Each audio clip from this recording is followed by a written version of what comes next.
So, good morning. This webinar is about GDPR, but looking at why it is common sense to everyone. And in fact, by people complying with it, it actually helps with their business growth. But more about that at the end. First off, a tiny bit about me and Conforming Task Consultancy. So the been there, done that refers to the fact that I have been a founder of a couple of very successful businesses through my career. So I bring my understanding and knowledge about businesses, how they work, along with my many years in compliance, because compliance has been a common theme all the way through, to actually show why things like this are common sense and do help grow your business. The information security data protection is now what I do, what I focus on and have done for the last 7-8 years, I guess. But as I said, it's been a common theme throughout. Now, there are areas where I don't want to become an expert in when it comes to items like GDPR. For example, employment law. HR is has big impact. GDPR has a big impact on the HR area. So I have associates who specialise in HR and now specialists in the GDPR aspects around it as well. The same goes for any in-depth security technology that you need to put in place. I bring in a set of experts to do that. And then the same goes from legal aspect. I am not a lawyer, and contracts and things will require a lawyer. The next is about this webinar. As I said, do welcome questions, do put them into the comments, and we'll open up and have a discussion at the end of this session. But that said, no one has answers to everyone's questions. And that does include the Information Commissioner's Office, which is what the ICO stands for. The reason for this is because there is a lot still happening from ongoing consultation and so on around some specific areas. So there are items I might refer to as being slightly grey. Interpretation is still required. A good place to go to is the ICO's website itself, ico.org.uk, but do specifically go and have a look at the Information Commissioner's blogs. It's a lady called Elizabeth Denham. And she has a series of blogs, and there are others who've blogged on there as well.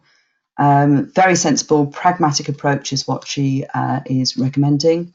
Her key thing is to, even though there are still some grey areas, everyone needs to be complying now.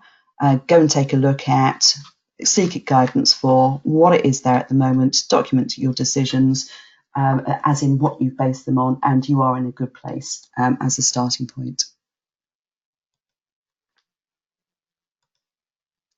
So, if you have a contact us form on your website, if you send out newsletters via email or any other direct marketing matters, you have employees or you're looking at getting more employees, any of those, there are reasons why you should be complying with the Data Protection Act. And that's the Data Protection Act 1998, DPA 1998 is the way it is also coined. And of course, there are other areas where you also need to be complying with it. But those are 3 good ones to actually start with. So of course, you should also be looking at complying with the requirements of GDPR, the General Data Protection Regulation.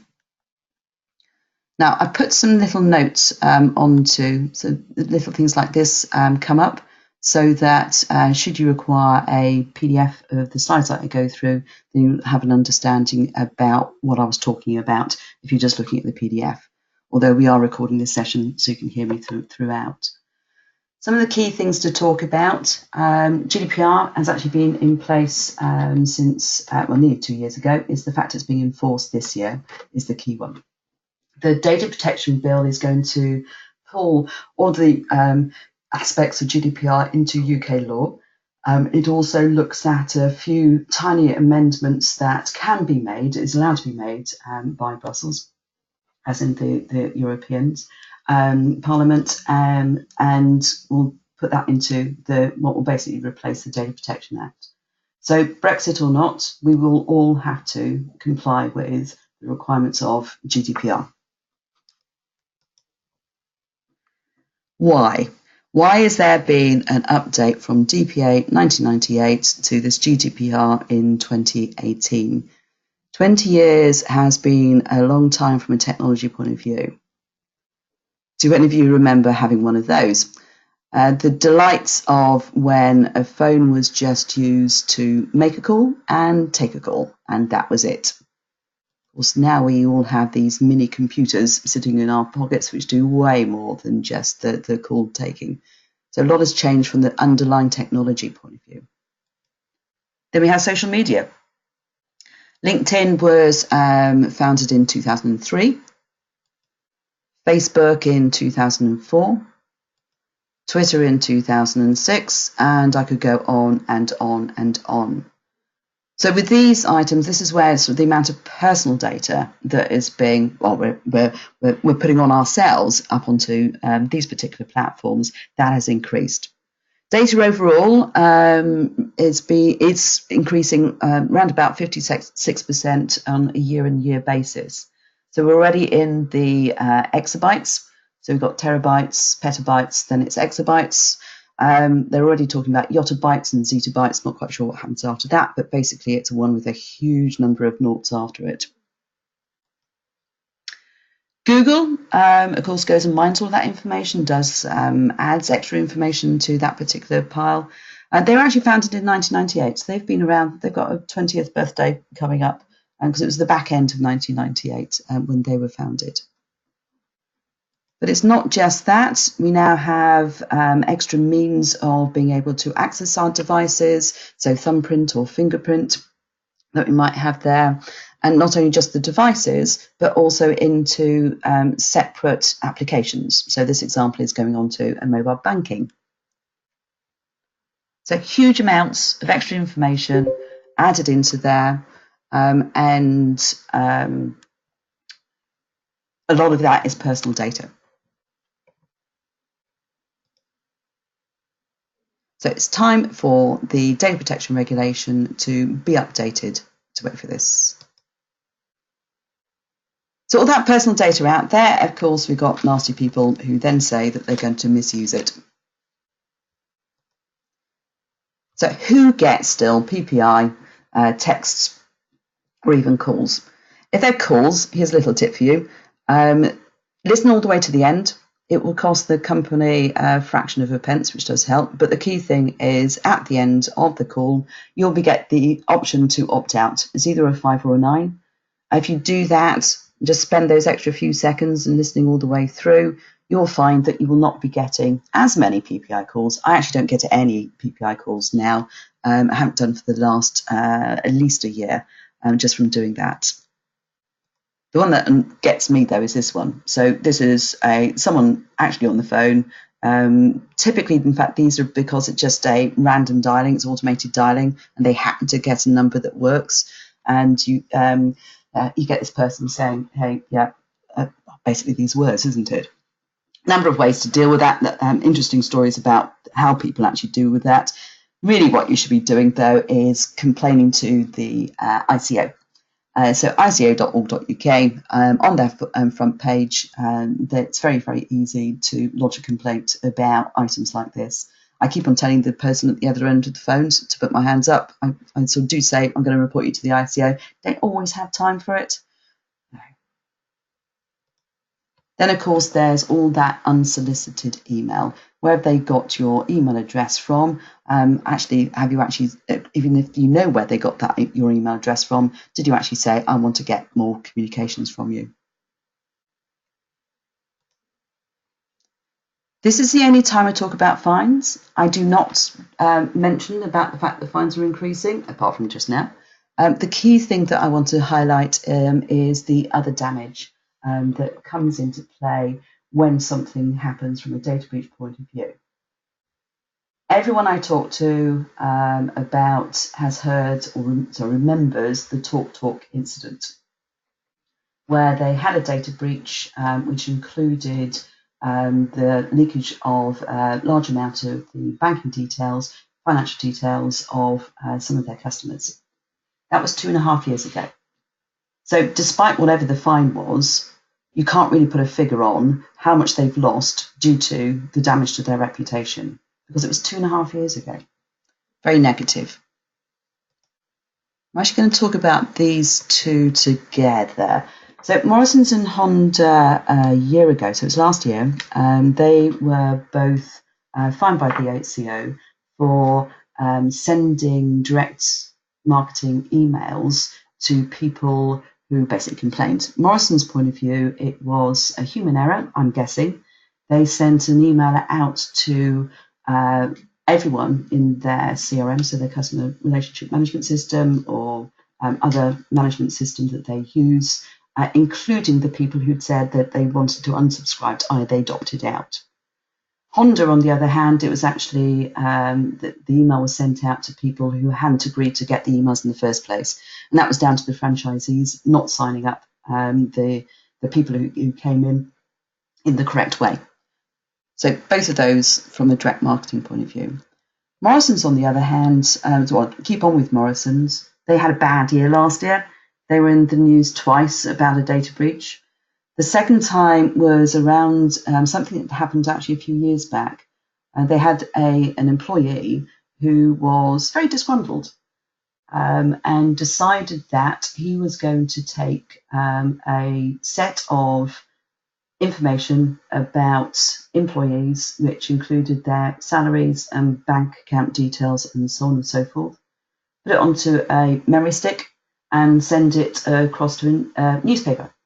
Not only did he do that, he went and published it up onto a public website.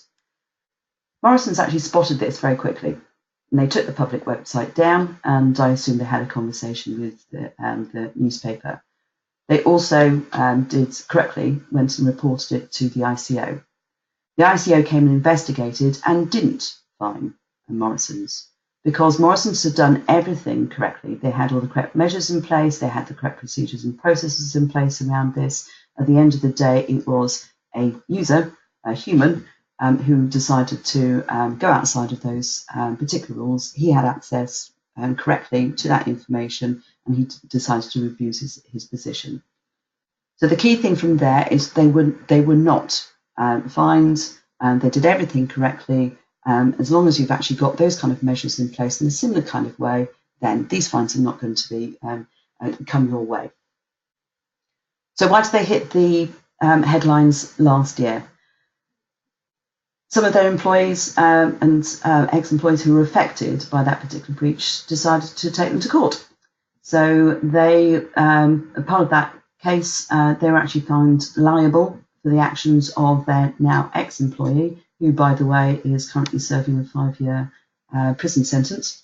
But they were found liable, but they have been given the right to appeal on that, which I think is justly fair.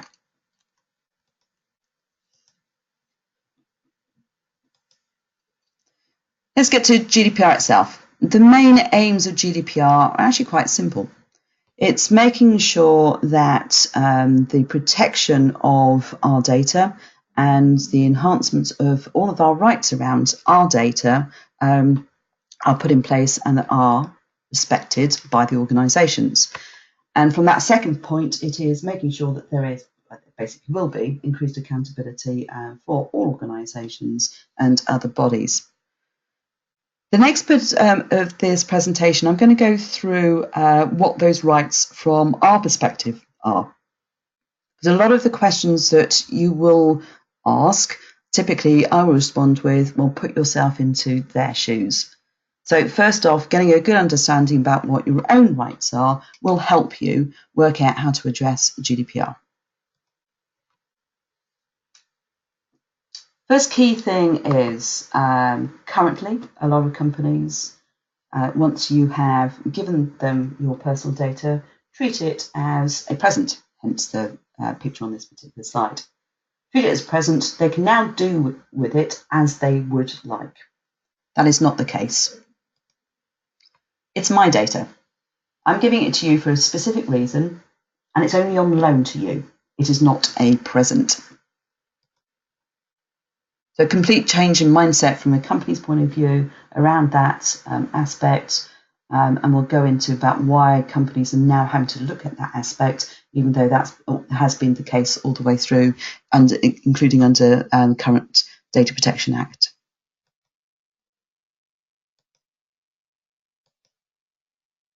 So when I give my data across, I want to be clear, have it made very, very clear about what's going to happen with it. I'll understand the reasoning behind about the information that I'm handing over when it's on an online application or a paper application. It's all the information I've given. But you might also be gathering additional data about me, so personal data, as you go on and use that particular information. So I want full details about what you're going to be capturing. I want to have full details about what you're going to be doing with it. Then I want to know how long for. So there's some legal requirements. So if I hand over to an employee, my bank account details, they're going to be using that from a payment point of view. They'll be then capturing items like my national insurance number and so on and so forth, which they have to, of course, tell the taxman. And they have to keep that information, a lot of that information, for 7 years. It's actually financial year plus 6 years, but call it 7 years. So there's a how long for from a legal point of view. But direct to email marketing piece might be they're going to keep it for just as long until I say, actually, I don't want to hear from you anymore about that particular site. Then the other piece is, well, are you going to share it with anyone else? Are you going to hand it over to anyone else?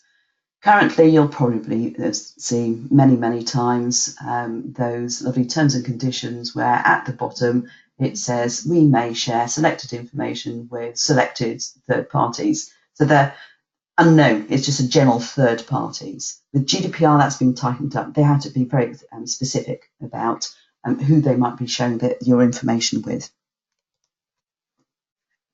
Then I've got the right, we've currently got the right, in fact, to do this, of actually saying, well, what information of mine do you have? So if it's not clear, I want to go back, why are you communicating with me, and so on. What information do you have? So transparency is that first piece, which also gets linked in with the right to be informed.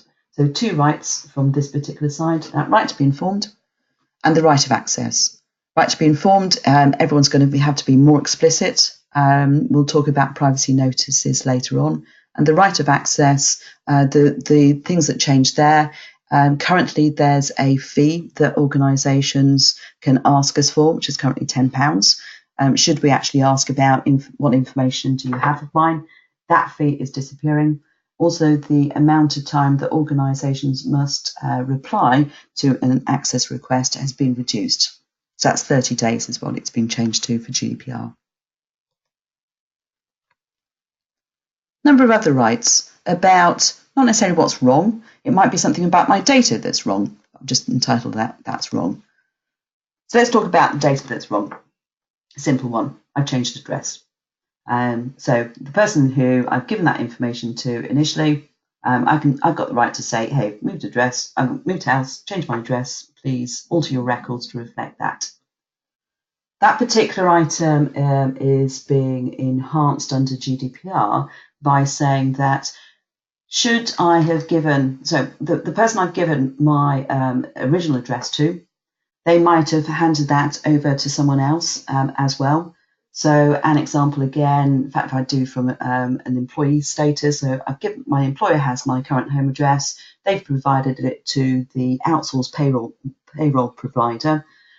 So it's now the employer's duty to ensure that they have told the payroll provider about that change. So us as individuals, we only tell the one person that we originally told, and it's then going to be their duty to ensure that everyone that they've passed that personal data to also reflects that change. This one is the right to restrict processing. So if you're unsure about what's happening, or probably a better example, an easy example to grasp, there might be something from a legal perspective, legal case, where you don't want the organisation that you're giving your information to delete anything about you. So stop doing anything with my data, put it on pause, carry on storing it, don't delete it, is the key aim of that particular one. Then there's the lovely joy of the right to be forgotten. Right of erasure, it's another way of sometimes described. Take care with this one from yourself as an individual. You don't need to state that I want to be forgotten if all you're wanting to do is unsubscribe for a direct marketing piece. There might be other information you still want them to keep. So it is different from that unsubscribe item, and we'll look at that a tiny bit further. There's also limitations to what you can have deleted. Again, going back to the example where there might be a legal reason why information has to be stored for a certain amount of time, you cannot have that information erased. The UK government keep on talking about how they're strengthening up this area. So it's one of the tweaks that they've put in place in the data protection bill around social media. So if you think it from that particular perspective, you will have the rights to say to the likes of Facebook and Twitter and so on, you can say it now, but they're going to be enhanced as we move forward. So right to rectification, the right to restrict processing, the right to be forgotten, and then that right to object, the one in the middle. Who do you object to? That should be made clear, again as part of the transparency piece. Who do you complain even further to? That also should be made clear, but by the way, if it's not clear, it's the ICO. And that would be always the thing. From you as an organisation point of view, when you look at updating your privacy notice, a strong recommendation is that when you talk about the right to object and who to complain to, always put yourselves first. Have a contact within the organisation. You want to make sure that they don't go to the ICO. You're wanting to make sure they're in a happier place once you've engaged with them. Again, one of the benefits of GDPR, talking further with your clients. The next right. This is all around automated processing. So should you apply for a loan, you will be going through at least a semi-automated process. If you got declined that loan, you're pretty certain that you should have been receiving that. You have the right to ring up that company or communicate with the company and say, oi, go and have a look at it again. I want to have a human involved. I want human eyes on it. Under GDPR, that's being enhanced to include profiling. So Facebook is always a great example. They're doing a lot of work behind the scenes and trying to get their act together from a GDPR point of view. So Facebook, if you log into Facebook, you then sort of disappear out. There's some rumours that this is even if you've completely logged out of Facebook. They track what else you're doing as you're browsing around. Next time you go into Facebook, you will have a targeted ad, and that will relate to all the other bits and pieces that you've been doing in between time. So that's the profiling side. So that's the right to not be subject to automated decision making and profiling. So those are all existing ones, as I've said, mentioned all the way through. All of them are being enhanced under GDPR.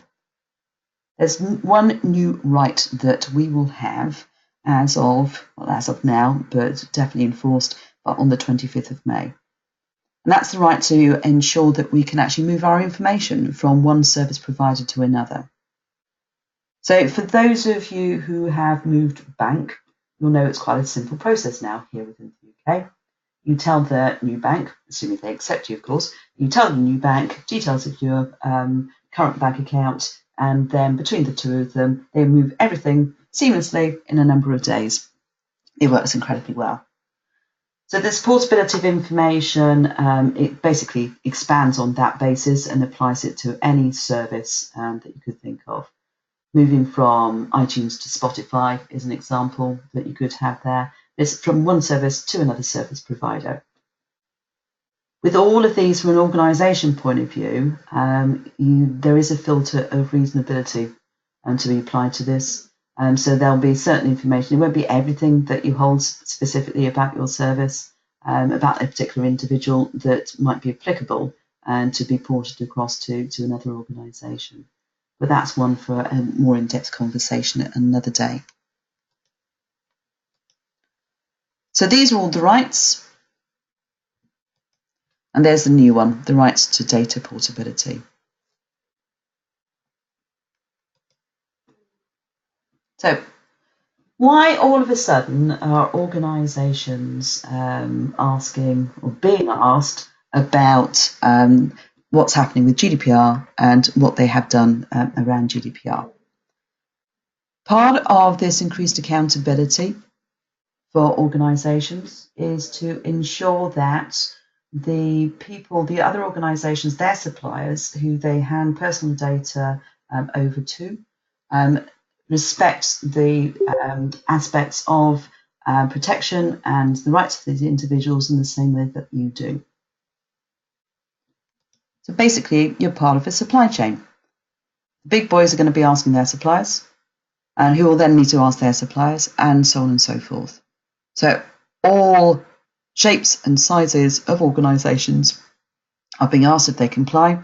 So even though they should probably already have been complying with the Data Protection Act, they are now setting up how to take notice of GDPR because they have to give assertions, sign contracts that include the fact that they do comply with the requirements.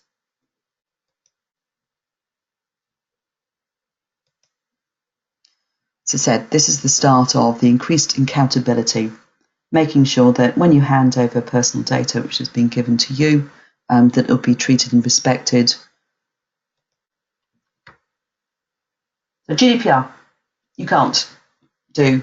I was actually asked by an organisation I've been working with whether it was a picture of their CEO because it looked very, very similar. Not quite sure when they've seen their CEO in that position. But nor should you feel like this. Let's get started now if you haven't already. 25th of May this year is when it becomes enforced. The ICO's website, ico.org.uk, has a huge amount of information there and resources. One of them is their 12 steps, and the 12 steps to take now has actually been around for quite a while because companies have had the best part of 2 years to get themselves into shape. A lot of them started looking at it last year, and there's a huge number who still are not looking at it or are just about to look at it. From your point of view, by attending this webinar, you've made a start. Step one is awareness. Step one, though, and takes it a tiny bit further, is just making sure that it's the high-level management have that awareness piece. And just moving on to that, let's look at that increased accountability. It is ensuring that you have management commitment. So showing that it goes from top down within an organisation. It is part of company culture, is the aim of it. Data Protection Officer, a DPO, or have a data protection lead, otherwise cunningly coined as a privacy and compliance manager is what PACMAN is. We come across it every now and then. It's not on the ICO website. What the ICO is wanting to ensure is that, again, from a management commitment point of view, you have someone who people can go to, not just high-level management with anything around data protection. They'll keep an eye on what's happening with data protection. Data protection officers, DPOs, that's very specific. Companies, certain companies who have to have a formal data protection officer, and that data protection officer has roles and responsibilities which are defined within GDPR itself. I don't believe anyone on this webinar has that requirement to have a DPO. Again, go take a look at the ICO's website for more information about that particular site. Responsibility governance, in fact, I'll put evidence in there as well. So we mentioned about making sure that your suppliers are also complying with it. It's one aspect of it. It's also making sure that, as I say, it's part of company culture, and it's also ensuring that you provide evidence that you're meeting the requirements. So it's no good just paying lip service to. You will be required to provide evidence in some instances. Where do you start? Well, first off, what have you got? So personal data, sensitive data, special category data, physical or electronic. Well, personal data. Let me start off with that one. Personal data, don't fall into the trap of using the term PII.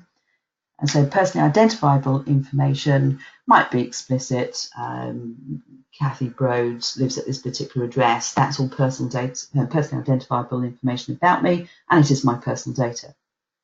It expands further from that.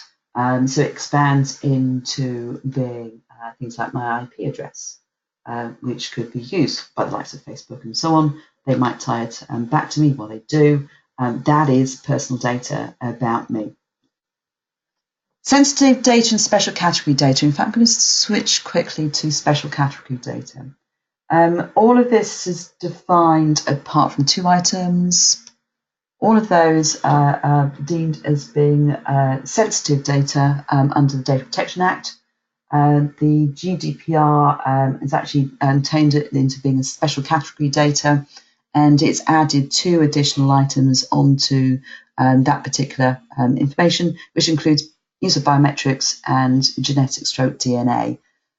Special category data, so basically anything on this particular list needs to have additional awareness about why you're capturing that information and what you're going to be doing with it. And you have to get some consent from the individuals about the fact you are capturing that information.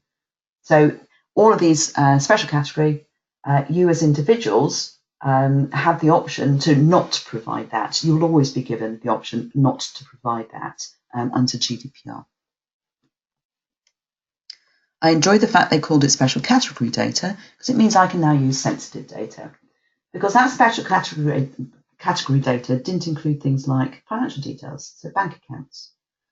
You have a look at things like that because should that get leaked, for example, in the case of TalkTalk, also within Morrison's, then that's a high risk to my rights and freedoms as an individual, as in someone could sort of take money out of my bank account and so on and so forth.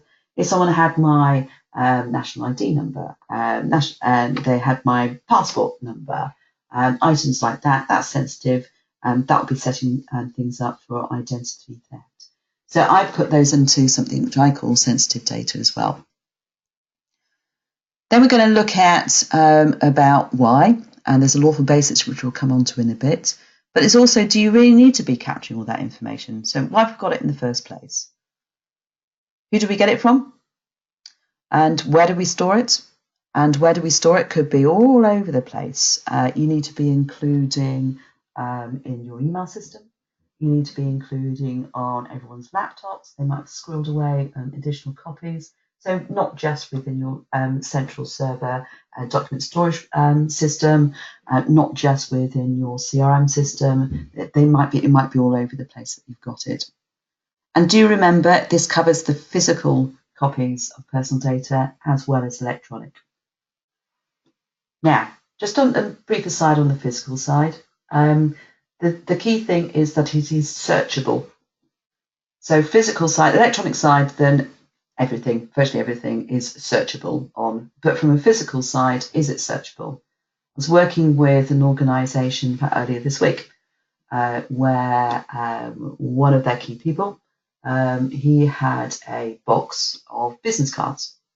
And his box of business cards are organised in chronological order based on the events that he went to. So it takes for him to remember what event he met someone at to find the business card. Anyone else going along and trying to find someone in that box would have a darn difficult problem. So that would be counted as being out of scope from the GDPR because it's only searchable by one individual. No one else could actually find it. Then we've also got to look at, how long are you meant to be keeping this information for? Have I got any information out there which actually need to be removed? Because I shouldn't be keeping it any longer. It's been hanging around for far too long already. So that's the step 2. In fact, I have those 12 steps that the ICO gave. Have a look at what information you hold. Just a brief aside, very explicit about data controller or data processor. You are a data controller if you receive information directly from the individual, otherwise known as a data subject. That's the easiest way of thinking of it. If you receive personal data from another organisation, you become a data processor. So just keep on bearing that one in mind.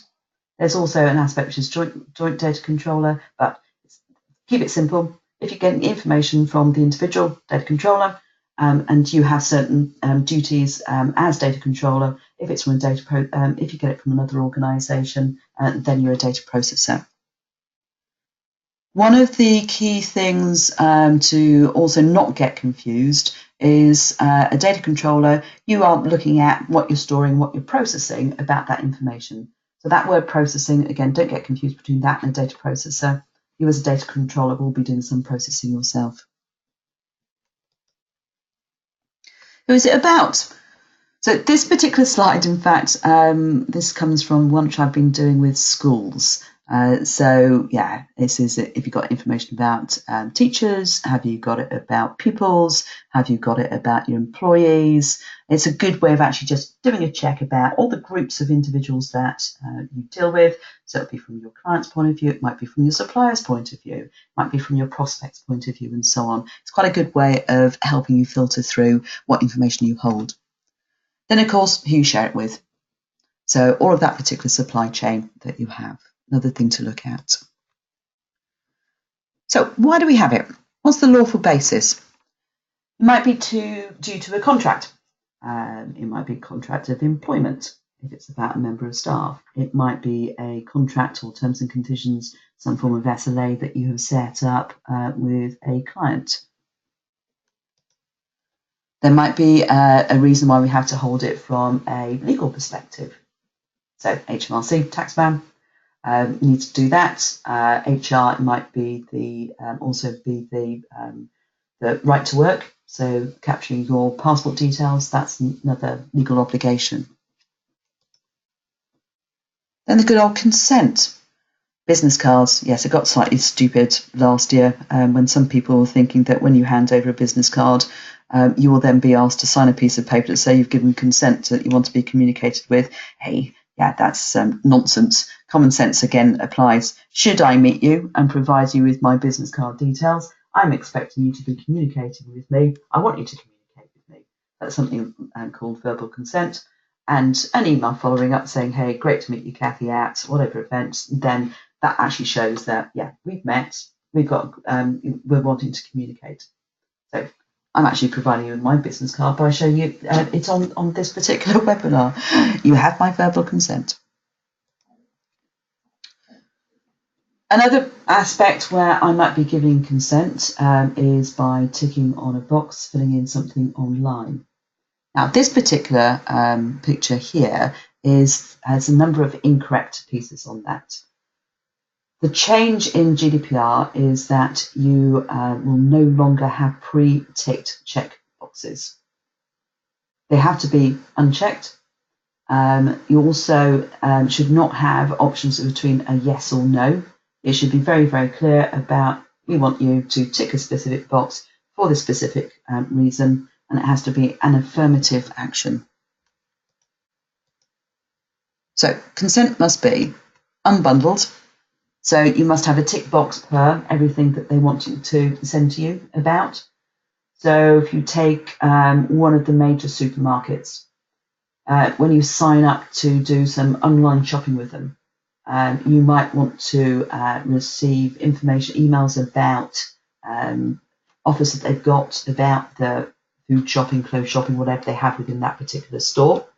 But you don't want to hear about their insurance, their banking, and so on and so forth. So let's say that they've got food, insurance, and banking. You should have 3 check boxes. It should be all unchecked, for which you can apply your consent. I tick a specific box for which particular items you want to receive information on. So that's what unbundled consent is. So very freely and explicitly given, understanding again precisely what you're clicking on for. And it needs to be an affirmative action, as in no negative words within there. Yes, I'm ticking this box because I want to receive something. I'm not ticking this box because I do not want to receive something. So go check on your websites and make sure that you don't have any pre-ticked checkboxes, and also you're very clear. So those are 3 of the lawful bases about why you're capturing and processing as personal data that you have. There's another 3 there. A public task. So when I'm dealing with schools, that's a public task, is providing education for children. That's an example of it. Vital interest of the individual. So if you had an employee who was unconscious and you needed to ring an ambulance, and when they arrived, you need to give all the details to the paramedic about this individual because they can't tell the paramedic themselves, and you can't sort of wait for a next of kin. That's where vital interest of the individual comes in. So it's basically in life and death scenarios. It just overrides absolutely everything, any other particular lawful basis that's there. So hopefully you will never have to use that particular one. Then there's this one called legitimate interest. Legitimate interest might be things like storing next of kin details or beneficiaries of a pension. So you're not going to go directly to the individual that you're storing their name and address to, because it's in the legitimate interest of them, the individual themselves, and yourself that you're actually storing that information. There are going to be some instances from a business-to-business direct marketing where legitimate interest has been considered that you can use that rather than having to go out and seek consent. Lots of debate around that. A whole other webinar.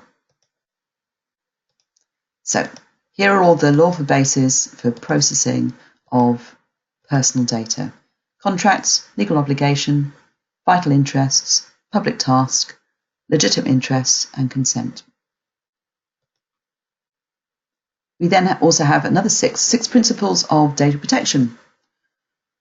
Transparency we talked about, making sure that we're being clear about what we're processing point of view, we're doing it in from a fair point of view, we're being very specific and explicit about why and where. So all of these, the first two, are very intertwined that we've got there. It's also making sure that we don't the purpose that we're using with this personal data, we don't then sort of go and use it for some other different reason. That's point 2 in a bit more detail. Making sure that we're not capturing too much information. Making sure again that the reason why we're capturing this personal data is just for that one specific purpose. Making sure that it's always up to date, it's accurate. And also making sure that we don't keep it for any longer than we need to. That's all the responsibility of the data controller. So you as having the information that you receive directly from the individual data subject. Then the last one is making sure that you apply appropriate security to it. So you keep it in the manner which it should be kept to ensure that it doesn't get leaked out by any means, and you're protecting it. Going back to the first few bits first off, and this transparency thing. Privacy notices, they're the typical way of making sure that you are transparent, that you are informing the data subjects, so all the individuals you're dealing with, about what's happening and why with the information you're capturing. Privacy notice is what I'll refer it to, but you could be calling them a privacy policy, privacy statement. It's that word with privacy at the bottom of each web page, should be at the bottom of each web page. And in rare occasions, you might come across it being called an information notice. But at the end of the day, you need to make sure that you're transparent about what you do with personal data at the end of the day. So the who, what, why, how, etc., those pieces that we've been through really already. I think the key things from this particular slide is making sure that you are explicit. So the individual who you are communicating it with understands fully. And a little tip there is, hey, once you've drafted it, then get a couple of bits of feedback, get someone to review it. Who are those individuals as part of your target audience for that particular privacy notice? Because you might have more than one privacy notice. There might be one on your website. You might have one for your staff, and so on. It's got to be concise and understandable. Basically, don't get lawyers to write them, is a tip there. You're wanting to make sure that you are engaging with the reader. All the legalese can be in your terms and conditions in your contract. This needs to be separated out just to make sure it's very clear and can be signed off by the individual that you've got.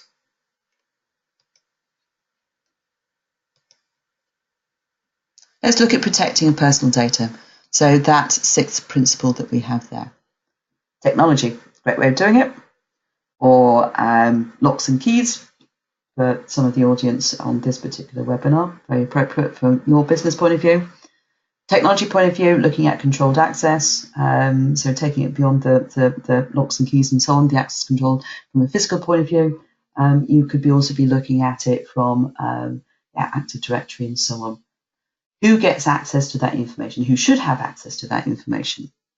Everyone should have antivirus, anti-malware, anti-ransomware, so making sure people are aware about the phishing attacks and so on and so forth. Encryption is not the be-all and end-all by any means, but it is something in your armory of how you could actually be protecting information. Everyone should be having backup. How good is your backup? How do you know it's working? Always make sure that you've got that recovery piece there, you've tested it out. Just some of the means to look at. Then it just might be organisational items. Ensuring that you've got policies, a data protection policy, an information security policy in place, and supporting processes and procedures there. And then it's the training of the humans. It's the weakest link is us as humans. We are all human, we all err. Making sure that we're constantly thinking about what to do about protecting the personal data that our organisation handles, and constantly making sure is part of the inbuilt psyche, if you like, of the organisation itself is key. Training is always key. Never have too much training. None of those works. Data breach might have happened. First off, have a think about how would it actually be detected, how it would be reported. You want to encourage staff in particular, if they've made a mistake, again, all human, do put your hand up and say, made a mistake, sent an email with a spreadsheet in to completely the wrong client, something like that, because then at least you as an organisation can deal with it. How are you going to be putting in monitoring systems from a technology point of view to detect other breaches? So people coming in, hacking in might be an example there. Then, if you do detect one or have one reported, what do you do with it? Who's going to get together and work out the severity of that particular data breach? If it's of a minor nature, then it doesn't need to report it to the ICO. If it's more than minor, you have to report it within 72 hours of you being made aware of it. This is one of those grey areas about, so if it impacts, what does that phrase mean? If the breach impacts on the rights and freedoms of individuals, and then in fact the last piece as well, if it's a high risk on the rights and freedoms, what's the difference between that? Grey area. We're expecting, basically it's the if in doubt, contact the ICO, report it to the ICO if in doubt. So we are fully expecting that the ICO will be coming out with further guidance around what they're really meaning on this, so giving some examples, because they're going to be inundated with a lot of questions, a lot of reports from that just in case. If it is high risk, then as part of your get together about do we report it to the ICO and so on, then you need to consider, well, you do need to inform the affected individuals around that, as well as, of course, making sure that you put measures in place so that data breach doesn't happen again.